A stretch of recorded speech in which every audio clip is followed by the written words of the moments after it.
Social media റാണി എന്നെല്ലാവരും വിളിക്കുന്നത്. Negative പബ്ലിസിറ്റിയാണ്. അല്ലാതെ അവർ കേരളത്തിലെ മനുഷ്യ സമൂഹത്തിന് വേണ്ടി എന്തോ വലിയ കാര്യങ്ങൾ ചെയ്തോന്ന് ചോദിച്ചാൽ അവരെന്ത് കാര്യമാണ് ചെയ്തതെന്ന് മലയാളികൾ കണ്ടുപിടിക്കട്ടെ. വാഹനം വന്നിട്ട് ഇതിന് ചുറ്റും വലം വെച്ചിട്ട് എൻ്റെ വീടിൻ്റെ വാതിൽക്കെ കൊണ്ട് നിർത്തിയിട്ട് വിൻഡോ ഡൗൺ ചെയ്തിട്ട് എന്നോട് പറഞ്ഞു സൂക്ഷിച്ചാൽ നിങ്ങൾക്ക് കൊള്ളാമെന്ന് പറഞ്ഞു. അത് ഇവർ ബിഗ് ബോസിൽ പോയതിന് ശേഷമുള്ളൊരു അനുഭവമാണ്. ഇവർക്കൊരു അപമാനിക്കുന്ന ക്യാരക്ടർ ഉണ്ടല്ലോ, ആൾക്കാരെ അവഹേളിക്കുന്നത്. സമൂഹത്തിന് മുമ്പിൽ ഇവർ സോഷ്യൽ മീഡിയയിലോട്ട് ഇറങ്ങി നിന്ന് ഇവർ ജനങ്ങളെ അവഹേളിക്കുന്ന ഒരു ക്യാരക്ടർ ഈ സ്ത്രീക്കുണ്ട്. വിദേശത്ത് യൂറോപ്യൻ രാജ്യങ്ങളിലെ ആംഗ്ലിക്കൻ സഭകളിലെ അച്ഛന്മാർ ആണുങ്ങളുള്ള അച്ഛന്മാർ ആണുങ്ങളെ കല്യാണം കഴിക്കുകയാണ്, പെണ്ണുങ്ങളായിട്ടുള്ള സ്ത്രീകൾ പെണ്ണുങ്ങളെ വിവാഹം ചെയ്യുകയാണ്. ലെസ്ബിയൻ അച്ഛന്മാർ ലെസ്ബിയൻ ബിഷപ്സ്, ഗേ ബിഷപ്സ് ഗേ അച്ഛന്മാർ ആംഗ്ലിക്കൻ സഭയിൽ യൂറോപ്യൻ രാജ്യങ്ങളിലുണ്ട്. എൻ്റെ 10 ലക്ഷം രൂപ കബളിപ്പിച്ചായിരുന്നു. അത് അദ്ദേഹം അന്ന് അച്ഛനും ഒന്നുമല്ല, അദ്ദേഹം അന്നൊരു സാധാരണ വ്യക്തിയായിട്ട് ഞങ്ങളുടെ തിരുമേനി എനിക്ക് മുന്നേ ഇരുന്ന ബിഷപ്പ് ഉണ്ടല്ലോ, മരിച്ചുപോയ ബിഷപ്പാണ്, കബറടങ്ങിയ ബിഷപ്പാണ്, ആ ബിഷപ്പിന്റെ റിലേറ്റീവ് ആണെന്നും പറഞ്ഞ് ആ ബിഷപ്പിന്റെ പൈസ വാങ്ങിച്ചു. ആ ബിഷപ്പ് വഴിയാണ് ഞങ്ങളുടെ ബിഷപ്പ് വഴിയാണ് കൊടുത്തത്. ശരിക്കും സുധി ഒരു ഹിന്ദു ആയിരുന്നു. അദ്ദേഹത്തെ ഒരു ഹിന്ദു ആചാരപ്രകാരം അടക്കേണ്ട ഒരാളായിരുന്നു, അടക്കുമല്ല സംസ്കരിക്കേണ്ട ആളായിരുന്നു. പക്ഷെ അതും അന്ന് ചെയ്യാതെ തങ്കച്ചൻ്റെ ഈ രേണുവിൻ്റെ ഒക്കെ നിർബന്ധപ്രകാരം ആവശ്യപ്രകാരം ആ ബിഷപ്പ് എന്ന് പറഞ്ഞ നാമധാരി അയാൾ കൊണ്ടുപോയി അയാളുടെ സെല്ലിൽ അടക്കി. അങ്ങനെ സുധി ഒരിക്കലും ഒരു ക്രിസ്ത്യൻ മതം സ്വീകരിച്ച ആളുമല്ലായിരുന്നു. ഈ സാധുവായ ഞാൻ എന്തോ ചെയ്താൽ നിങ്ങൾക്ക് ഈ എന്താ പറഞ്ഞ എളിയവരുടെ അടുത്തോട്ട് കയറാൻ നിങ്ങൾക്ക് എളുപ്പമാണ്, കയറിക്കോ, നിങ്ങൾ ചവിട്ടുന്നേ, ഞാൻ തളരാൻ പോകുന്നില്ല. ഞാനിത് കൊടുത്തിട്ട് വിളിച്ച് പറയുന്നതെന്ന് വെച്ച് കഴിഞ്ഞാൽ നിങ്ങൾ ഇനി ആരെങ്കിലും ഇതുപോലെ കൊടുക്കാൻ ഉദ്ദേശിക്കുന്നെങ്കിൽ അങ്ങനെയുള്ളവർക്ക് കൊടുക്കുക. ഇപ്പൊ മുഖംമൂടി ഇട്ട ഒരാളെന്ന് പറയുമ്പോൾ രേണുസുതി ഒരു ഫ്രോഡാണെന്ന് തോന്നുന്നു. ഇല്ല, ഞാൻ അങ്ങനെ പറയത്തില്ല. എനിക്ക് അങ്ങനെ ഒരു വ്യക്തിയെ പറ്റി പറയാനുള്ള യോഗ്യതയില്ല. കാരണം ഞാൻ ആരെ പറ്റി അങ്ങനെ പറയത്തില്ല.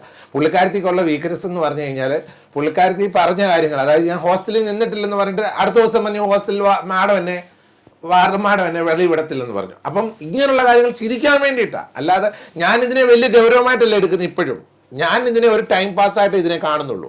അല്ലാതെ ഈ സ്ത്രീയെ ഒരു കള്ളം പറയുന്ന അവരൊരു മോശക്കാരിയായിട്ടല്ല. എനിക്കിതൊരു ടൈം പാസ്. ഇവരുടെ ഈ പറച്ചിലുകൾ മലയാളികൾ ഇത് കാണുമ്പോൾ മലയാളിക്ക് മനസ്സിലാവുമല്ലോ എന്നാണ് ഞാൻ പറയുന്നത്. അല്ലാതെ അവരൊരു വലിയ കുറ്റക്കാരിയാണെന്നോ അവരൊരു വലിയ തെറ്റ് ഇതൊന്നും എന്നെ ബാധിക്കുന്ന കാര്യമില്ല. കാരണം അവർ ഞാനുമായിട്ട് ഫ്രണ്ട്ഷിപ്പ് ഇല്ല, അവർ ഞാനുമായിട്ട് റിലേഷൻ ഇല്ല, അവർ ഒരു ഏത് പള്ളിയിലാണ് പോകുന്നതെന്ന് പോലും എനിക്ക് കൃത്യമായിട്ട് അറിയത്തില്ല. അപ്പം പിന്നെ ഞാൻ എന്തിനു വിഷമിക്കണം?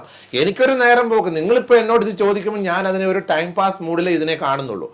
പിന്നെ എന്നെ ഇങ്ങനെ പുള്ളിക്കാരത്തി പറയും ബിഷപ്പാണ് ഇതിനെല്ലാം കാരണക്കാരൻ. നിങ്ങൾ കണ്ടല്ലോ മലയാളികൾ, ആ കുപ്പായ ഇട്ടിരിക്കുന്ന ആള്, ആ കുപ്പായത്തെ ഓർത്താ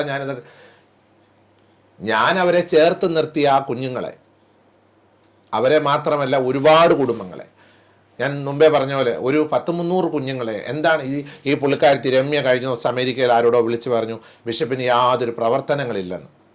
ഒരു പ്രവർത്തനവും ഇല്ലാഞ്ഞിട്ടാണോ 2013 ഏപ്രിൽ 28 എന്നെ മിഷണറി ബിഷപ്പായിട്ട് സഭ കോൺസിക്രേറ്റ് ചെയ്യുന്നത്? എൻ്റെ മിഷനെ പറ്റി സംസാരിക്കാൻ രമ്യക്ക് എന്താ അർഹതയുള്ളേ? രമ്യക്ക് എന്താ അർഹത? രമ്യ ഇവിടെ വന്ന് ഇവിടെ ഭരണം നടത്താൻ രമ്യ ആരാ? സത്യത്തിൽ ഇവിടെ വന്ന് ഈ പ്രശ്നം മുഴുവൻ ഉണ്ടാക്കുന്ന ഒരു സ്ത്രീയാണ് അവർ. ഈ വീട്ടിൽ വന്ന് താമസിച്ചുകൊണ്ട് അവരൊരു വാടക വീട് എടുത്ത് ഉണ്ടെന്നേ ഉള്ളൂ. ഫുൾ ടൈം ജോലി കഴിഞ്ഞാൽ ഇവിടെ ഉള്ളേ. നിങ്ങളൊന്ന് ഓർത്ത് നോക്കണം. ഞാൻ ഒറ്റയ്ക്ക് താമസിക്കുന്ന ആള് എത്ര ടെൻഷനിലാണ് ഞാനിവിടെ കഴിഞ്ഞു കൂടുന്നറിയാം. എനിക്ക് പുറത്തിറങ്ങാൻ പറ്റുമോ? കാരണം ഇവരിങ്ങനെ മാനസികമായി നമ്മളെ ദുഃഖിപ്പിക്കുന്ന ഒരു കുടുംബം. അതുകൊണ്ട് ഞാൻ പ്രാർത്ഥിക്കുന്ന രേണുസുതിക്ക് ഒരു വീടൊക്കെ കിട്ടി അവരിവിടുന്ന് പോയി താമസിക്കട്ടെ, എവിടെങ്കിലും പോയി നല്ല രീതിയിൽ താമസിച്ചോട്ടെ. ഇതിപ്പോ ബിഷപ്പ് പറഞ്ഞ പോലെ ഇപ്പൊ നേരത്തെ ഒരു കാര്യം പറഞ്ഞിരുന്നല്ലോ, തത്തയുടെ കാര്യം. അതിപ്പോ അവര് കരഞ്ഞുകൊണ്ടാണ് എന്റെ മോനെ മിസ് ചെയ്യുന്നു എന്നൊക്കെ പറഞ്ഞ് കരഞ്ഞുകൊണ്ടാണ് കണ്ണാടിക്ക് മുന്നിൽ നിന്നിട്ടാണ് പെട്ടെന്ന് ഇത് പറയുന്നത്. ആ സമയത്ത് ഇത് ഒരു കോമഡി ആയിട്ടാണ് ജനങ്ങൾ ഇങ്ങനെ ഷെയർ ചെയ്തോണ്ടിരിക്കുന്നത്. അപ്പൊ ശരിക്കും പറഞ്ഞാല് ഇത് കരച്ചിലാണോ? സത്യത്തിൽ രേണുസുതി എന്ന് പറഞ്ഞ ഒരു നെഗറ്റീവ് പബ്ലിസിറ്റിയുള്ള റാണിയായതാ സോഷ്യൽ മീഡിയ റാണി എന്ന് അവർ അറിയപ്പെടുന്നത്. സോഷ്യൽ മീഡിയ റാണി എന്ന് എല്ലാവരും വിളിക്കുന്നത് നെഗറ്റീവ് പബ്ലിസിറ്റിയാണ്. അല്ലാതെ അവര് കേരളത്തിലെ മനുഷ്യ സമൂഹത്തിന് വേണ്ടി എന്തോ വലിയ കാര്യങ്ങൾ ചെയ്തോന്ന് ചോദിച്ചാൽ അവരെന്ത് കാര്യമാണ് ചെയ്തതെന്ന് മലയാളികൾ കണ്ടുപിടിക്കട്ടെ. ഞാനതാ മുമ്പേ ചോദിച്ചത്, അവർക്ക് എന്തെങ്കിലും കലയുടേതായിട്ടുള്ള കഴിവുണ്ടോ? സുധി മരിച്ചതിന് ശേഷം അവർ അഭിനേത്രി എന്ന് അവർ പറയുന്നു. സുധി മരിച്ചതിന് ശേഷം, അതിനു മുമ്പ് അവരൊരു സിനിമയിൽ അഭിനയിച്ചായിട്ട് നമ്മൾ കാണുന്നില്ല. അതിനു മുമ്പ് സുധി മരിക്കുന്നതിന് മുമ്പ് ഒരു നാടകത്തിൽ അഭിനയിച്ചായിട്ട് നമ്മൾ കാണുന്നില്ല. അപ്പം ഇതെല്ലാം സുധിയുടെ മരണശേഷമാണ് ഒരു അഭിനേത്രി ഉയർന്നു വരുന്നു. പിന്നെ അവരുടെ ഡാൻസുകളൊക്കെയും പൊതുസമൂഹങ്ങളിൽ ഇപ്പോൾ പല യൂട്യൂബർമാരും എടുത്ത് കാണിക്കാറുണ്ട് അവരുടെ ഡാൻസുകളൊക്കെ. ആ ഡാൻസൊക്കെ ഇപ്പൊ പലരും പറയുന്നത് അതായത് ഈ യൂട്യൂബേഴ്സിനെ ഒക്കെ കൊണ്ട് ചെയ്യിപ്പിച്ചത് ശരിക്കും ബിഗ് ബോസ് പോണം എന്നുള്ള ഒറ്റ ഉദ്ദേശത്തിന്റെ പുറത്താണ് രേണു ഇതൊക്കെ ചെയ്തത് എന്ന് സോഷ്യൽ മീഡിയയിൽ പൊതുവിലൊരു ആരോപണമുണ്ട്. ഈ യൂട്യൂബേഴ്സ് വഴിയാണ് അവരവിടെ എത്തിയേക്കുന്നത്. യൂട്യൂബേഴ്സ് ഇവരെ ഒപ്പിയെടുത്തിട്ട് അത് പൊതുസമൂഹത്തെ കാണിച്ചു കൊടുത്തപ്പോഴാണല്ലോ ബിഗ് ബോസ് ഇങ്ങനെ ഒരാളെ അതിൻ്റെ അകത്തോട്ട് കൊണ്ടുപോയേക്കുന്നത്. ബിഗ് ബോസിന് ഒരു ലക്ഷ്യമുണ്ടെന്നുള്ളത് നല്ലപോലെ നമുക്കറിയാം. പക്ഷെ ഒരു നനഞ്ഞ പടക്കം പോലെ അതിൻ്റെ അകത്ത് പോയി ഇരിക്കേണ്ട ഒരാളായിട്ടല്ല രേണുസുതി അവിടെ നിൽക്കേണ്ടത്. പുറത്ത് ഇങ്ങനെ ഇന്റർവ്യൂ കൊടുത്ത് അനേകരെ തകർത്തില്ലേ? എന്നെ തകർക്കാൻ ശ്രമിച്ചു, തകർത്തൊന്നുമില്ല. എന്നെ തകർക്കാൻ രേണുസുതി അല്ല, തങ്കച്ചനല്ല, രമ്യല്ല, ഇനിയും ഈ ഒരു ഭാഗം ആൾക്കാർ നോക്കിയാൽ എന്നെ തകർക്കാനൊന്നും നിങ്ങൾക്ക് പറ്റത്തില്ല. ദൈവം എന്നെ വിചാരിക്കണം എന്നെ തകർക്കണമെങ്കിൽ, സർവശക്തനായ ദൈവം വിചാരിക്കണം ഞാൻ തകർന്നടിയണമെങ്കിൽ. ഇവർ വിചാരിച്ചാൽ അങ്ങനെ ഞാൻ തകരാനാ? അപ്പം ഇവർ പലരെ തകർത്തു. വീട് നിർമ്മിച്ചു കൊടുത്ത KHDC ഗ്രൂപ്പിനെ ഫിറോസ് എന്ന് പറയുന്ന ആളിനെ പ്രയാസപ്പെടുത്തി. സർട്ടിഫിക്കറ്റ്സുകൾ പല സർട്ടിഫിക്കറ്റ്സ് ഇവർക്ക് മേടിക്കാൻ വേണ്ടി ലീഗൽ സഹായം ചെയ്ത താജുദ്ദീൻ പത്തനംതിട്ടയ്ക്ക് കണ്ണുനീരിൻ്റെ അനുഭവങ്ങൾ വന്നു. പിന്നെ വേറെ ആരെയാന്ന് വെച്ചാൽ മറുനാടൻ മലയാളിയെ ഷാജൻസ്കറിയായെ മതിൽ കെട്ടിയിട്ട് ചോദിക്കുകയാണ് താൻ എൻ്റെ ഭർത്താവാണോടോ എന്ന് ചോദിച്ചു. ഇവിടെ നിന്നോണ്ടാണ് ചോദിച്ചത്. അതെല്ലാം മലയാളികൾ കണ്ടതാണ്. അപ്പോൾ ആരൊക്കെ ഇവരെ പിൻപിൽ നിന്ന് സപ്പോർട്ട് ചെയ്തോ, എങ്ങനെ സപ്പോർട്ട് ചെയ്തു? പണം കൊടുത്തും വസ്തു കൊടുത്തും വീട് വെച്ച് കൊടുത്തും ഒക്കെ ചെയ്തവരെ ഇവർ തീർച്ചയായിട്ടും അവഹേളിച്ചുകൊണ്ട് സംസാരിക്കുന്ന ഒരു രീതിയാണ് നമുക്ക് കാണാനായിട്ട് കഴിഞ്ഞത്. ഇപ്പോൾ ബിഷപ്പ് ഒരു ഇന്റർവ്യൂവിൽ പറഞ്ഞിരുന്നു തനിക്ക് എന്തെങ്കിലും സംഭവിച്ചാൽ അതിന്റെ പൂർണ്ണ ഉത്തരവാദി രേണുസുതിയും പിതാവ് തങ്കച്ചനും ആയിരിക്കും എന്നുള്ളത്. അതിന്റെ കാരണം ഇവിടെ ഒരു ചുമന്ന കാർ വന്നു, ചുമന്ന ഒരു വണ്ടി വന്നിട്ട്, കാറ് ഒരു വാഹനമാണ്, ആ വാഹനം വന്നിട്ട് ഇതിന് ചുറ്റും വലം വെച്ചിട്ട് എൻ്റെ വീടിൻ്റെ വാതിൽക്കെ കൊണ്ട് നിർത്തിയിട്ട് വിൻഡോ ഡൗൺ ചെയ്തിട്ട് എന്നോട് പറഞ്ഞു സൂക്ഷിച്ചാൽ നിങ്ങൾക്ക് കൊള്ളാമെന്ന് പറഞ്ഞു. അത് ഇവർ ബിഗ് ബോസിൽ പോയതിന് ശേഷമുള്ളൊരു അനുഭവം എനിക്ക്. ഇന്നലെ ഒരു വാഹനം ഇവിടെ വന്നെന്ന് ഞാൻ പറഞ്ഞു. ഇതൊക്കെ ഇവരെ വരും. ഞാൻ പോലീസിലും മുഖ്യമന്ത്രിക്കും എല്ലാം പരാതി നൽകിയിട്ടുണ്ട്. രേണുവിനെതിരെയാണോ പരാതി നൽകിയിട്ടുള്ളത്? രേണുവിനും രേണുവിന്റെ പിതാവിനെതിരെയുമായിട്ടാണ് ഞാൻ പരാതി കൊടുത്തിരിക്കുന്നത്. എന്താണ് പരാതിയിൽ? പരാതിയിൽ പറഞ്ഞ എൻ്റെ ജീവനും സ്വത്തിനും സംരക്ഷണം ആവശ്യമുണ്ട്, എനിക്ക് ഭീഷണിയുണ്ട്, ജീവന് ഭീഷണിയുണ്ട്. കാരണം ഇവർ ബിഗ് ബോസിൽ പോയതിനു ശേഷം ഭീഷണി ഉണ്ടെന്ന് പറഞ്ഞ് പരാതി നൽകിയിട്ടുണ്ട്. അതിൻ്റെ അന്വേഷണം അവർ വന്ന ശേഷം ബാക്കി കാര്യങ്ങൾ തുടർ നടപടികൾ നടക്കുമെന്നാണ് പോലീസിനോട് പറഞ്ഞിട്ടുണ്ട്. അവരെ വിളിപ്പിക്കുകയും കാര്യങ്ങൾ സംസാരിക്കുകയൊക്കെ ചെയ്യും. പിന്നെ CC ക്യാമറയുടെ കാര്യങ്ങൾ ഞാൻ പോലീസിന് കൊടുത്തിട്ടുമുണ്ട്. നിലവിൽ അതുകൊണ്ട് തന്നെ ഒരു ഭയം തോന്നുന്നുണ്ടോ ഇപ്പൊ ബിഗ് ബോസ് ഒക്കെ കഴിഞ്ഞ് വരുമ്പം? ഭയമല്ല, ഇവർക്കൊരു അപമാനിക്കുന്ന ക്യാരക്ടർ ഉണ്ടല്ലോ, ആൾക്കാരെ അവഹേളിക്കുന്നത്. സമൂഹത്തിന് മുമ്പിൽ ഇവർ സോഷ്യൽ മീഡിയയിലോട്ട് ഇറങ്ങി നിന്ന് ഇവർ ജനങ്ങളെ അവഹേളിക്കുന്ന ഒരു ക്യാരക്ടർ ഈ സ്ത്രീക്കുണ്ട്. അതവർ ചെയ്യും, 100% അവരത് ചെയ്യും. കാരണം അവർക്ക് ആകെ കൂടെ അറിയാവുന്ന കാര്യം അത്രേ ഉള്ളൂ, വാ പോയ കോടാലി എന്തും അങ്ങ് വിളിച്ചു പറയും. ഇപ്പോൾ ഒരാളെ പറ്റി ഒരു കാര്യം ചോദിച്ചു കഴിഞ്ഞാൽ പുള്ളിക്കാരത്തി ഡാം തുറന്നു വിട്ട പോലൊക്കെ പറയും. ഇപ്പൊ കേസ് കൊടുത്തു കഴിഞ്ഞാൽ രേണുവിനെതിരെ നടപടി ഉണ്ടാവാൻ സാധ്യതയില്ലേ? അത് പോലീസാണ് തീരുമാനിക്കേണ്ട. നിയമ നടപടികളുമായിട്ട് അവർ അതിൻ്റെ കാര്യങ്ങൾ ചെയ്യുമെന്ന് പറഞ്ഞിട്ടുണ്ട്. അപ്പോൾ അത് അന്വേഷണത്തിൻ്റെ ഭാഗത്തിലിരിക്കുന്ന ആരോട് എനിക്ക് അതിനെപ്പറ്റി കൂടുതൽ ഇപ്പം നമുക്ക് പറയരുതെന്ന് എന്നോട് പോലീസ് കർശനമായിട്ട് പറഞ്ഞിട്ടുണ്ട്. പുറത്തധികം കാര്യങ്ങൾ, എന്നാൽ അവർ അന്വേഷണത്തെ ബാധിക്കും അത് പല കാര്യങ്ങളും. കാരണം ഇവിടെ ആവശ്യമില്ലാതെ വരുന്ന വാഹനങ്ങൾ പോലീസ് നിരീക്ഷണത്തിലാണ് എന്നോട് പറഞ്ഞു. പോലീസ് എന്നോട് വിളിക്കാറുണ്ട്, സംസാരിക്കാറുണ്ട്. അതിനെതിരെ നിരവധി നെഗറ്റീവ് കമന്റ്സ് ഇങ്ങനെ സമൂഹ മാധ്യമങ്ങളിൽ വരുന്നു. താങ്കളൊരു ബിഷപ്പ് കൂടിയാണ്. അപ്പൊ ആർത്ത് നോക്കുമ്പോൾ ഇപ്പോൾ പല കമന്റ്സിൽ ചിലത് ബിഷപ്പ് എന്താണ് ചെയ്തിട്ടുള്ളത്, ഇത്രയും അവർ കുട്ടികൾക്ക് ഇത്ര കൊടുത്തു എന്ന് പറയാൻ ഇതിനു മുമ്പ് എന്താണ് കൊടുത്തിട്ടുള്ളത്, അതുപോലെ താങ്കൾ കുറെ വിവാഹം കഴിച്ച ഒരാളാണ് എന്ന് പറഞ്ഞിട്ട് മറ്റൊരു രീതിയിലുള്ള താങ്കളെ അവഹേളിക്കുന്ന തരത്തിൽ വേറൊരു കമന്റ്സ് വരുന്നു. ഇത്തരത്തിലുള്ള കമന്റ്സുകൾ മറുപടി ആയിട്ട് എനിക്ക് പറയാനുള്ളതെന്ന് വെച്ച് കഴിഞ്ഞാൽ, എൻ്റെ മിഷൻ എന്ന് വെച്ചാൽ പാവങ്ങളായിട്ടുള്ള ആൾക്കാരെ നിരവധി ഒരു 300-ലധികം കുഞ്ഞുങ്ങളെ ഈ 20 വർഷം കൊണ്ട് 3 വയസ്സ് തൊട്ട് ഡിഗ്രി വിദ്യാഭ്യാസമുള്ളവരുള്ള കുഞ്ഞുങ്ങളെ പഠിപ്പിച്ച് തൊഴിലധിഷ്ഠിത കോഴ്സുകൾ ചെയ്യിപ്പിച്ച് നിരവധി രാജ്യങ്ങളിൽ അവർ കുടുംബമായി ജോലി ചെയ്ത് ജീവിക്കുന്നുണ്ട്. അർഹതപ്പെട്ട കുഞ്ഞുങ്ങളെ പഠിപ്പിക്കാൻ ഞങ്ങളുടെ മിഷനിലൂടെ. പിന്നെ ഇപ്പോൾ ചോദിച്ച് എനിക്ക് എത്ര ഭാര്യമാരുണ്ടെന്നുള്ളത് അങ്ങനെ ഒരു ക്വസ്റ്റ്യൻ വരുന്നു. ഞാൻ പറയുന്നത് വളരെ ഇതായിട്ട് പറയുകയാണ്, നിയമപ്രകാരം ഏതെങ്കിലും ഭാര്യമാർ വരാനായിട്ടുണ്ടെങ്കിൽ അവരെ സ്വീകരിക്കാൻ ഞാൻ തയ്യാറായിട്ടായിരിക്കുന്നത്. വരികയാണെങ്കിൽ തീർച്ചയായിട്ടും ഞാൻ സ്വീകരിക്കാൻ തയ്യാറാണ്. അതുപോലെ എൻ്റെ ഇതിൽ കൂടെ ജനറ്റിക്കലി ഉണ്ടായ മക്കൾ എത്ര പിള്ളേർ എനിക്ക് വേണ്ടിയുള്ളത് DNA പരിശോധനയിൽ എൻ്റേതാണ്, പിതൃത്വം തെളിയിക്കത്തക്ക പോലെ എൻ്റേതാണ്, ബിഷപ്പിൻ്റെ മോനാണ് മോളാണെന്ന് പറഞ്ഞു വന്നാൽ ഞാൻ 2 കൈ നീട്ടി സ്വീകരിക്കും, വളർത്തും, പഠിപ്പിക്കും, കല്യാണം കഴിപ്പിക്കും, വിദേശത്ത് വിടുന്ന വിദേശത്ത് വിടും, അല്ല ഞാൻ റെഡി ആയിട്ടായിരിക്കും. ഒരു വരണമേന്ന് ഞാൻ ആഗ്രഹിക്കുന്നു. അത് എന്നെ തളർത്തത്തില്ല. എങ്ങനെ തളരാണ്?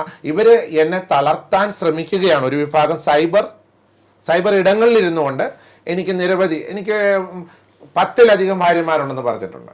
10-ലധികം ഭാര്യമാർ. എനിക്കത് കേൾക്കുമ്പോൾ ഒരു ചിരിയാണ്. പിന്നെ മക്കളുടെ എണ്ണം പറയുവാണെങ്കിൽ അവരാ എണ്ണം വിടുന്നത്. ഞാനിപ്പോഴും നിങ്ങളുടെ ചാനലിലാണ് പറയുന്നത്, എനിക്ക് അങ്ങനെ കുഞ്ഞുങ്ങളുണ്ടെങ്കിൽ അവരെൻ്റെ മക്കളാണെന്ന് പറഞ്ഞ് അവർക്ക് ലീഗലി അവരെന്നെ DNA വഴി അവർ അതിൻ്റെ ഇത് കൊണ്ടുവന്ന് എൻ്റെ ടെസ്റ്റുകളെല്ലാം നടത്തി എൻ്റെ കൊച്ചുങ്ങളാണെന്ന് പ്രൂവ് ചെയ്താൽ, കാരണം ഞാൻ നിൽക്കുന്ന ആംഗ്ലിക്കൻ സഭയിലാണ്. ആംഗ്ലിക്കൻ സഭയെന്ന് വെച്ചാൽ അച്ഛന്മാർക്കും ബിഷപ്സിനും കല്യാണം കഴിക്കാം, അച്ഛന്മാർക്ക് വിവാഹം ചെയ്യാം, ബിഷപ്സിന് വിവാഹം ചെയ്യാം. അപ്പോൾ അതിനെപ്പറ്റി നല്ലൊരു ചോദ്യം എന്നോട് ചോദിച്ചത്. എന്നാൽ വിദേശ രാജ്യങ്ങളിലുള്ള ആംഗ്ലിക്കൻ സഭയെ പറ്റിയും കൂടെ ഞാൻ പറയാം. അവിടെയുള്ള ആംഗ്ലിക്കൻ സഭകളിലെ അച്ഛന്മാരും ബിഷപ്സും വിവാഹം ചെയ്യാം. അവിടുത്തെ നിയമം കേട്ടാൽ നിങ്ങൾക്ക് ചിരി വരും. വിദേശത്ത് യൂറോപ്യൻ രാജ്യങ്ങളിലെ ആംഗ്ലിക്കൻ സഭകളിലെ അച്ഛന്മാർ ആണുങ്ങളുള്ള അച്ഛന്മാർ ആണുങ്ങളെ കല്യാണം കഴിക്കുകയാണ്, പെണ്ണുങ്ങളായിട്ടുള്ള സ്ത്രീകൾ പെണ്ണുങ്ങളെ വിവാഹം ചെയ്യുകയാണ്. ലെസ്ബിയൻ അച്ഛന്മാർ ലെസ്ബിയൻ ബിഷപ്സ്, ബിഷപ്സ് ഗേ അച്ഛന്മാർ ആംഗ്ലിക്കൻ സഭയിൽ യൂറോപ്യൻ രാജ്യങ്ങളിലുണ്ട്. കേരളത്തിലെ ആണും പെണ്ണും തമ്മിൽ കല്യാണം കഴിക്കുന്ന സഭയാണ് ആംഗ്ലിക്കൻ സഭ. മനസ്സിലാവുന്നുണ്ടോ? എന്നെ തേടി വരാൻ അങ്ങനെ ഞാൻ മുമ്പേ പറഞ്ഞ ആൾക്കാരും തന്നെ ഇല്ല അങ്ങനെ തേടി വരാൻ. പെണ്ണുങ്ങളും വരാനില്ല. മനസ്സിലായി? ഞാൻ യൂറോപ്യൻ രാജ്യങ്ങളിൽ ജീവിച്ചോണ്ടാ പറഞ്ഞു. ഞാൻ 10-20 വർഷം ഇന്ത്യയുടെ ലോകത്തിന്റെ പല രാഷ്ട്രങ്ങളിലാണ് ജീവിച്ചത്. അപ്പൊ എന്നെ തേടി വരാൻ അങ്ങനെയുള്ള സ്ത്രീകളോ പുരുഷന്മാരോ ഞാൻ എന്തിനാ ഇത് എടുത്തു പറഞ്ഞെന്ന് വെച്ച് കഴിഞ്ഞാൽ, ഞാൻ നിൽക്കുന്ന സഭ ആംഗ്ലിക്കൻ സഭ ആയതുകൊണ്ട് ആണുങ്ങളും എന്നെ തേടി വരാനില്ല, പെണ്ണുങ്ങളും തേടി വരാനില്ല. ഇനി അഥവാ ലീഗലായിട്ട് ഇന്ത്യയിലെ നിയമപ്രകാരം എൻ്റെ ലീഗലൈസ് ചെയ്ത വൈഫാണെന്നും പറഞ്ഞ് ഭാര്യയാണെന്നും പറഞ്ഞ് വന്നാൽ ഞാൻ നിങ്ങളുടെ ചാനലുകാരെ വിളിച്ച് ഇവിടെ കസേരയിട്ട് അവരെ പ്രദർശിപ്പിച്ച് കാണിക്കും, ഇതെൻ്റെ ഭാര്യയാണ് എന്ന അഭിമാനത്തോടെ ഭാര്യയാണെന്ന് പരിചയപ്പെടുത്തും. ഇനി മക്കളുണ്ട്, അവരെ സൈഡിൽ കസേര ഇട്ടിരുത്തി നിങ്ങളെ കാണിക്കുവാൻ എനിക്ക് സന്തോഷമാണ്. അവർ വരട്ടെ. അതേ എനിക്ക് നിങ്ങളുടെ പ്രേക്ഷകരോട് എനിക്ക് പറഞ്ഞു തരാനായിട്ടുള്ളൂ. പിന്നെ എന്നെ സൈബർ ഇടങ്ങളിലിരുന്ന് നിങ്ങൾ എനിക്ക് ഭാര്യമാരുടെ എണ്ണം വർദ്ധിപ്പിക്കുന്നു, മക്കളുടെ എണ്ണം വർദ്ധിപ്പിക്കുന്നു, അതിലൊന്നും എനിക്ക് ഭാരമില്ല. എന്നെ തകർക്കാൻ ഒക്കത്തില്ല. നിങ്ങൾക്ക് തകർക്കാൻ നോക്കുകയേ വേണ്ട. ഞാൻ തകരത്തില്ല അങ്ങനെ. പിന്നെ ഞാൻ എപ്പോഴും പറയുന്നത്, എനിക്കിനി എൻ്റെ ദൗത്യം പൂർത്തീകരിച്ചാൽ ഒരു കബറിടം, അവിടേക്ക് പോകുന്നതിന് നിങ്ങളുടെ ഈ അപമാനമൊന്നും എന്നെ തളർത്തത്തില്ല. അതേസമയം എനിക്കിപ്പോൾ 47 വയസ്സാണ്. 27 വയസ്സിലെ ഈ ഭാര്യമാരുടെ എണ്ണം പറഞ്ഞാൽ ഞാനിപ്പോൾ തല ഇറങ്ങി വീണാൻ. കാരണം എൻ്റെ ജീവിതം പോയി. 47 വയസ്സിൽ നിങ്ങൾ എൻ്റെ ഭാര്യമാരുടെ എണ്ണം എടുക്കുമ്പോൾ ഞാൻ തളരുകയല്ല ചെയ്യുന്നത്. ഇച്ചിരി കൂടെ ബലം എനിക്കിപ്പോൾ ഈ ചോദ്യം ചോദിക്കുമ്പോൾ കിട്ടുക ചെയ്യുന്നു, ജീവിക്കാനുള്ളൊരു സന്തോഷം. പിന്നെ ഈ ചോദ്യങ്ങൾ ചോദിക്കുന്നവരോട് എനിക്ക് യാതൊരു പരിഭവവും ഇല്ല. നിങ്ങളില്ല, രേണുസുതി പറഞ്ഞ പോലെ നിങ്ങളിങ്ങനെ ചോദിച്ചുകൊണ്ടിരിക്കുക, ഞാനിങ്ങനെ പറഞ്ഞുകൊണ്ടിരിക്കും. അതുപോലെ രേണുസുതി പണ്ടൊരു വീഡിയോയിൽ ഒരു ഫാദറിനെ പറ്റി പറയുന്നുണ്ടായിരുന്നു, കുട്ടികൾക്ക് പുസ്തകമൊക്കെ വാങ്ങിക്കാൻ സഹായിച്ച ഒരു ഫാദർ എന്ന് പറഞ്ഞിട്ട്, ബിഷപ്പ് സന്തോഷ് പീച്ചാക്കോ. അതുപോലെ അദ്ദേഹമാണെന്ന് തോന്നുന്നു കൊല്ലം സുധിയുടെ ഫ്യൂണറൽ സർവീസ് അദ്ദേഹമായിരുന്നു നടത്തിയിരുന്നത്. ആളുടെ കൈക്കാരനാണ് തങ്കച്ചൻ. ആ ആളുടെ കൈക്കാരൻ, പള്ളിയിലെ കൈക്കാരനായിരുന്നു തങ്കച്ചൻ എന്ന് പറയുന്നത്, PG തങ്കച്ചൻ, രേണുവിന്റെ പിതാവ്. അയാളിപ്പോൾ ജയിലിലാണ്. ആര്? ഈ ബിഷപ്പ് എന്ന് പറഞ്ഞ ആളിപ്പം പൊൻകുന്നം ജയിലിലാണ്. ഈ ചിങ്ങവനം പോലീസ് കേസെടുത്തു, ഒരു ചീറ്റിങ്. കുറേ ചെറുപ്പക്കാർ പിള്ളേരെ അമേരിക്ക വിടാം, ഗൾഫിൽ വിടാമെന്ന് പറഞ്ഞ് പൈസ വാങ്ങിച്ചു, വിസ കൊടുക്കാമെന്ന് പറഞ്ഞു. വിസ കൊടുത്തില്ല. പിള്ളേർ സമയത്ത് ചെന്ന് ചോദിക്കുമ്പോൾ അങ്ങനെ വിസ കൊടുക്കാതെ അവരെ പറ്റിച്ചു. അങ്ങനെ 15 വർഷം കൊണ്ട് ഇങ്ങനെ മലയാളികളെ പറ്റിച്ച് കോടിക്കണക്കിന് രൂപ പറ്റിച്ച ഈ സന്തോഷ് പി ചാക്കോ സ്വയം പ്രഖ്യാപിത ബിഷപ്പാണ്. അങ്ങനെ അയാൾ എന്ത് ചെയ്തു? ചിങ്ങവനം പോലീസ് അദ്ദേഹത്തെ അറസ്റ്റ് ചെയ്തു, റിമാൻഡ് ചെയ്തു. പൊൻകുന്നം ജയിലിൽ അയാൾ ഇപ്പൊ തടവിൽ കഴിയുകയാണ്. എന്റെ 10.5 ലക്ഷം രൂപ കബളിപ്പിച്ചായിരുന്നു. അത് അദ്ദേഹം അന്ന് അച്ഛനും ഒന്നുമല്ല. അദ്ദേഹം അന്നൊരു സാധാരണ വ്യക്തിയായിട്ട് ഞങ്ങളുടെ തിരുമേനി, എനിക്ക് മുന്നേ ഇരുന്ന ബിഷപ്പ് ഉണ്ടല്ലോ, മരിച്ചുപോയ ബിഷപ്പാണ്, കബറടങ്ങിയ ബിഷപ്പാണ്. ആ ബിഷപ്പിന്റെ റിലേറ്റീവ് ആണെന്നും പറഞ്ഞ് ആ ബിഷപ്പിന്റെ പൈസ വാങ്ങിച്ചു. ആ ബിഷപ്പ് വഴിയാണ് ഞങ്ങളുടെ ബിഷപ്പ് വഴിയാണ് കൊടുത്തത്. അത് അന്ന് ഇയാൾ അങ്ങനെ ഒന്നുമല്ല, അച്ഛനും അല്ല, ഒന്നുമല്ല. പക്ഷെ അയാൾ ഇപ്പം ഞാൻ തിരക്കിയപ്പോഴാണ് അറിയുന്നത്, അയാൾ ഏതോ രാജ്യത്ത് പോയി, ഇങ്ങനെ ഏതോ രാജ്യത്ത് വെച്ചാൽ ഇന്ത്യയിലെ ഏതോ ഒരു സ്ഥലത്ത് പോയിട്ട് അയാൾ ഒരു സർട്ടിഫിക്കറ്റ്സ് ഉണ്ടാക്കി അയാൾ ബിഷപ്പായി. അത് ഇൻഡിപെൻഡൻ്റ് ആണ്, അയാൾ സ്വന്തമായിട്ട് തുടങ്ങിയതാണ്. പക്ഷെ ഇപ്പം ഈ സംഭവം വന്നതോടെ അയാളെ സീൽ ചെയ്തതല്ല, സീൽ ചെയ്ത് അവിടെ എല്ലാം ക്ലോസ് ചെയ്തു. ഇപ്പം രേണുസുതിയും കുടുംബം വേറെ പള്ളികളിലേക്ക് പോയി. ഇപ്പം സുധിയെ അടക്കം ചെയ്തേക്കുന്ന സെമിത്തേരി എന്ന് പറഞ്ഞാൽ സുധിക്ക് ഇപ്പം ശരിക്കും പറഞ്ഞാൽ ആ സെല്ലിന് പള്ളി ഇല്ലാതായില്ലേ, ആ പള്ളി പൂട്ടിയില്ലേ. ശരിക്കും സുധി ഒരു ഹിന്ദു ആയിരുന്നു. അദ്ദേഹത്തെ ഒരു ഹിന്ദു ആചാരപ്രകാരം അടക്കേണ്ട ഒരാളായിരുന്നു, അടക്കമല്ല സംസ്കരിക്കേണ്ട ആളായിരുന്നു. പക്ഷെ അതും അന്ന് ചെയ്യാതെ തങ്കച്ചൻ്റെ ഈ രേണുവിൻ്റെ ഒക്കെ നിർബന്ധപ്രകാരം, ആവശ്യപ്രകാരം ആ ബിഷപ്പ് എന്ന് പറഞ്ഞ നാമധാരി അയാൾ കൊണ്ടുപോയി അയാളുടെ സെല്ലിൽ അടക്കി. അങ്ങനെ സുധി ഒരിക്കലും ഒരു ക്രിസ്ത്യൻ മതം സ്വീകരിച്ച ആളുമല്ലായിരുന്നു. അതുപോലെ ഞാൻ ഒരു കാര്യം കൂടെ പറയുകയാണ്, ഈ കൊല്ലം സുധിയുടെ പിള്ളേർക്ക് വസ്തു കൊടുത്തത് അവർ പള്ളിയിലോ അമ്പലത്തിലോ ആണെന്ന് പറഞ്ഞു. ഞാൻ അല്ലാതെ ഇവിടെ ഒരു 1/2 ഏക്കർ സ്ഥലം കൊടുത്തേക്കുന്ന ജാതിയോ മതമോ നോക്കാതെ 10 കുടുംബങ്ങൾ കൊടുത്തേക്കുന്നത്. ഇവരുടെ മക്കളുടെ പേരെല്ലാം ഹിന്ദു പേരാണ്. അവരെ കമൻസ് വന്നാണ് ഇവരെ പള്ളി ചേർക്കാൻ വേണ്ടി ബിഷപ്പ് വസ്തു കൊടുത്തത്. എൻ്റെ പൊന്നു പ്രേക്ഷകരെ, ഞാൻ ആരെ പള്ളി ചേർക്കാൻ വേണ്ടി വസ്തുവും കൊടുത്തിട്ടില്ല. എനിക്ക് ആരെയും പള്ളി ചേർക്കുന്നതിനോട് താല്പര്യവും ഇല്ല. മനസ്സിലാകുന്നുണ്ടോ? ഞാനൊരു മിഷണറിയായി ജീവിക്കുന്ന ആരെയും പള്ളി ചേർക്കാൻ വേണ്ടിയിട്ടല്ല. എൻ്റെ വിഷൻ അതല്ല. എനിക്ക് അങ്ങനെ ഒരാളെ കൺവേർട്ട് ചെയ്യുന്നതിനോട് ഇഷ്ടമില്ല. ഞാൻ താല്പര്യപ്പെടുന്നുമില്ല. നിർബന്ധിച്ച് മതം മാറ്റുന്നതിനോട് എനിക്ക് ഒരിക്കലും അതിന് യോജിക്കാൻ പറ്റുന്ന ഒരാളല്ല. അതെൻ്റെ ജോലിയുമല്ല. ബിഷപ്പ് ഇപ്പോ രേണുസുധിയുടെ വീടിന് ചോർച്ചയുണ്ടോ? എന്താ അവസ്ഥ ഇപ്പോ? അത് ചോർച്ചയല്ലായിരുന്നു ഒരിക്കലും. രേണുസുധിയുടെ വീടിന് മഴ പെയ്യുമ്പോൾ ആ എയർ സർക്കുലേറ്റ് ചെയ്യാൻ വേണ്ടി ഒരു ലൂവേഴ്സ് അവർ ഇങ്ങനെ ഒരു കൂര പോലൊരു സ്ഥലമുണ്ട്. അവിടെ നമ്മളിങ്ങനെ മഴ പെയ്യുമ്പോൾ ചാറ്റൽ എന്ന് പറയും, മലബാർ മേഖലയിൽ ശീതൽ എന്ന് പറയും, അല്ലെങ്കിൽ ഞങ്ങളുടെ നാട്ടിലോട്ട് പറഞ്ഞാൽ എന്താ പറയുന്നത് എറിച്ചിലടിക്കുക എന്നൊക്കെ പറയും, പത്തനംതിട്ട ഭാഗത്തോട്ടൊക്കെ. അങ്ങനെ മഴ പെയ്യുമ്പോൾ ശക്തമായ കാറ്റിൽ അവിടെ വെള്ളം ഇങ്ങനെ എറിച്ചിലടിച്ച് വരുമായിരുന്നു. അങ്ങനെ വരുന്ന സ്ഥലത്ത് വെള്ളം ഇങ്ങനെ അവരുടെ വീട്ടിലേക്ക് വീണിരുന്നു. ആ സമയത്ത് എന്ത് ചെയ്തു? വെള്ളം വീണത് അതൊരു ചോർച്ചയെന്ന് അവരൊരു ഇൻ്റർവ്യൂ കൊടുക്കുക ചെയ്ത്. മറിച്ച് KHDCയുടെ ആൾക്കാർ വന്നിട്ട്, അതിൻ്റെ ജോലിക്കാർ വന്നിട്ട് അവിടെ ഒരു 2600-700 രൂപയുടെ ഒരു മിറർ അവർ വെച്ച് അത് ഗം വെച്ച് പീൽ ചെയ്ത് അവിടെ നീറ്റാക്കി, ഒരു തുള്ളി വെള്ളം പോലും എറിച്ചിലടിക്കാതെ നീറ്റാക്കി അവർ രേണുസുധി വലിയൊരു താങ്ക് പറഞ്ഞായിട്ടാണ് ഞാൻ അറിഞ്ഞത്. വലിയൊരു താങ്ക് പറഞ്ഞിട്ടുണ്ട്. പക്ഷേ ഇന്ത്യ കത്തിച്ചു, മലയാളികളുടെ ഇടയിൽ ചോർച്ച ഉണ്ടാക്കി. ഞാനടക്കമുള്ളവരെ എന്തോരം പേരാ വിളിച്ചത്. ബിഷപ്പൊക്കെ ഇടപെട്ടൊരു വീട് വെച്ച് കൊടുത്തിട്ട് ആ കൊച്ചുങ്ങൾക്ക് ചോരുവാന്നല്ലോ എന്നവർ. ഒരു ചോർച്ചയില്ല, ഒന്നുമില്ല. പിന്നെ അവിടെ എന്തെങ്കിലും പോരായ്മകളൊക്കെ ഉണ്ടെങ്കിൽ അത് KHDC എന്ന് പറയുന്നവർ അവരാണല്ലോ അതിൻ്റെ ഉത്തരവാദിത്തമായിട്ട് അവർ ചെയ്തു കൊടുത്തോളും. അവര് അങ്ങനെ ആരെയും ഇത് ചെയ്യുന്ന ഒരു ഗ്രൂപ്പ് അല്ലെന്നാണ് എൻ്റെ അറിവ്. ഇപ്പൊ ബിഷപ്പ് പറഞ്ഞല്ലോ മൊത്തം മലയാളികളെ കൊണ്ട് ഇന്ത്യ കത്തിച്ചു ആ വീടിന്റെ ചോർച്ച കൊണ്ട് എന്നുള്ളത്. സത്യം. ഇതൊരു ബിഗ് ബോസിൽ പോകാൻ വേണ്ടി മനഃപൂർവ്വം ഉണ്ടാക്കിയ വിവാദമായിട്ട് ഇവരുടെ PR വർക്കേഴ്സ് പറഞ്ഞു കൊടുത്ത കുതന്ത്രങ്ങളായിരുന്നു ഇതെല്ലാം. എന്നെ ഇതിൻ്റെ അകത്തേക്ക് ഇപ്പോൾ കൊണ്ടുവന്നില്ലേ, ഇതെല്ലാം ഇവരെ ഇങ്ങനെ സോഷ്യൽ മീഡിയയിൽ ഈ പേര് ഇങ്ങനെ പറഞ്ഞുകൊണ്ട് നിൽക്കാൻ വേണ്ടിയിട്ട് ഇവരുടെ PR വർക്കേഴ്സ്, അതൊരു ചാനലാണ്. ആ ചാനലിൻ്റെ പേര് ഞാൻ പറയത്തില്ല. ഇവരെ എയർപോർട്ടിൽ കൊണ്ടുവിട്ടതൊക്കെ ആ ചാനലിൻ്റെ ആളാണ്. നമ്മൾ പണ്ട് സ്കൂളിൽ പഠിക്കുമ്പോൾ വരത്തില്ല, പേര് ഞാൻ വരത്തില്ല വേണേ. അതുപോലെ അതിനെ കണ്ടാൽ മതി. മലയാളികൾക്ക് ഇതെല്ലാം മനസ്സിലായിട്ടുണ്ട്. ആ ചാനലിൻ്റെ ആളാണ് ഇവരെ എയർപോർട്ടിൽ വിട്ടത്. ചാനലിൻ്റെ പേരൊന്നും എന്നോട് ചോദിക്കണ്ട, മലയാളികൾക്കറിയാം. അപ്പോൾ ആ ചാനലിൻ്റെ ആളാണ് ഇവരോട് ഇതെല്ലാം പറഞ്ഞു കൊടുത്തത്. അവരാണ് ഇവരുടെ പറഞ്ഞില്ല എൻ്റെ കസിനെ ഇനി ഇങ്ങനത്തെ വീഡിയോ ഇടരുതെന്ന്. ഈ മൈക്ക് ആരുടെ മൈക്കായിരുന്നെന്ന് എനിക്കറിയാം. രേണുസുധിക്ക് 4000 രൂപയുടെ ഫോണേ ഉള്ളേ. രേണുസുധിക്ക് 15000 രൂപയുടെ മൈക്കില്ല. അപ്പം അതാ മൈക്കാരുടേതാ? ഇതെല്ലാം മലയാളികൾ കണ്ടുകൊണ്ടിരിക്കുക. കസിൻ ആരാണ് അവിടെ കിടന്ന് ഏത്ത വിട്ട് 10 വട്ടം. ബിഗ് ബോസ് ചരിത്രത്തിൽ ഒരേ ഒരു കണ്ടസ്റ്റന്റ് ഏത്ത വിട്ട് കണ്ടത് എൻ്റെ നാട്ടുകാരിയും എൻ്റെ അയൽവാസിയും സോഷ്യൽ മീഡിയ താരവുമായ രേണുസുധി ഏത്ത വിടുന്ന 10 വട്ടം ഏത്ത വിടുന്ന രംഗം ഞാൻ കണ്ടിട്ട് നിലത്തിറങ്ങി ചിരിക്കും ആൾക്കാർ ചെയ്തേ. എന്നോട് പലരും കമൻസിലൂടെ ചോദിച്ചിട്ടുണ്ട്, നിങ്ങളൊരാൾക്ക് ഒരു കാര്യം കൊടുത്തിട്ട് അവരിൽ നിന്ന് എന്തെങ്കിലും പ്രതീക്ഷിക്കുന്നുണ്ടോ? ഞാൻ സത്യമായിട്ടും പറയാം, ഞാൻ അവരിൽ നിന്നല്ല ഒരാളിൽ നിന്നും പ്രതിഫലം ഇച്ഛിക്കുന്നില്ല. എന്നോടിപ്പം മോള് ചോദ്യങ്ങൾ ചോദിക്കുന്നതുകൊണ്ടാണ് ഞാൻ ഇതിനെപ്പറ്റി സംസാരിക്കുന്നത്. ആണോ അല്ലയോ? ഇല്ല, ഞാൻ ആരോടെങ്കിലും അല്ലെ എൻ്റെ ഒരു കവറിങ് ലെറ്റർ വല്ലതും ഞാൻ പബ്ലിഷ് ചെയ്തിട്ടുണ്ടോ? എന്തിന്? ഇപ്പം അടുത്ത ദിവസങ്ങളിൽ വീണ്ടും ഞാൻ ഒരു 6 സെൻറ്റ് സ്ഥലം 2 കുടുംബങ്ങൾക്കായിട്ട് കൊടുക്കാൻ പോവുകയാണ്. അത് 24 ചാനൽ അനൗൺസ് ചെയ്യുക. അതുകൊണ്ടാണ് ഞാൻ അതിനെപ്പറ്റി വിശദമായിട്ട് പറയാത്തത്. കമന്റ്സുകൾ കൊണ്ട് നിർബന്ധിതനായതുകൊണ്ടാണോ ഫാദർ ഇപ്പം ഞാൻ ചെയ്തത് എന്താണ് എന്ന് പറയേണ്ടി വന്നത്? ഏതാ എനിക്ക് മനസ്സിലായത്? അതായത് ഇപ്പൊ ഈ കമന്റ്സുകൾ ഇങ്ങനെ എന്ത് ചെയ്തു എന്നൊക്കെ ഇങ്ങനെ ചോദിക്കത്തില്ല, എന്താ നിങ്ങളുടെ മിഷൻ എന്നുള്ളൊരു ചോദ്യത്തിന് ഉത്തരമാണ് ഞാൻ പറഞ്ഞത്. എനിക്ക് ദൈവം തന്നൊരു വിഷൻ എന്ന് പറഞ്ഞു. ഞാൻ പറഞ്ഞല്ലോ, ഞാനൊരു പ്രയാസങ്ങളിലൂടെ ജീവിച്ച ഒരാളാണ്. എന്ന് വെച്ചാൽ ഇച്ചിലൂടെ നമ്മൾ പറയത്തില്ല, നമ്മൾ ജനിച്ചപ്പോൾ സ്വർണ്ണ കരണ്ടി കൊണ്ട് ജനിച്ച ഒരാളല്ല. ഞാനൊരു സാധാരണ കുടുംബത്തിൽ നിന്നാണ് മുൻപോട്ട് വന്നത്. അപ്പോൾ അങ്ങനെയുള്ളൊരു കുടുംബത്തിൽ വരുമ്പോൾ വിഷമത്തിലിരിക്കുന്ന ഒരാളെ കാണുമ്പോൾ നമുക്ക് എന്തോ തോന്നും, മനസ്സിലുമുണ്ട്. കാരണം ഞാൻ ഒരുപാട് പ്രയാസങ്ങളിലൂടെ മുൻപോട്ട് വന്നത്. അതുകൊണ്ട് വേറൊരാളുടെ വിഷമം കാണുമ്പോൾ അവരെ സഹായിക്കണമെന്ന് തോന്നും. ഞാനൊരു ബിഷപ്പ് ആയതുകൊണ്ട് സഹായിക്കുന്നവരെ പലരും അറിയും.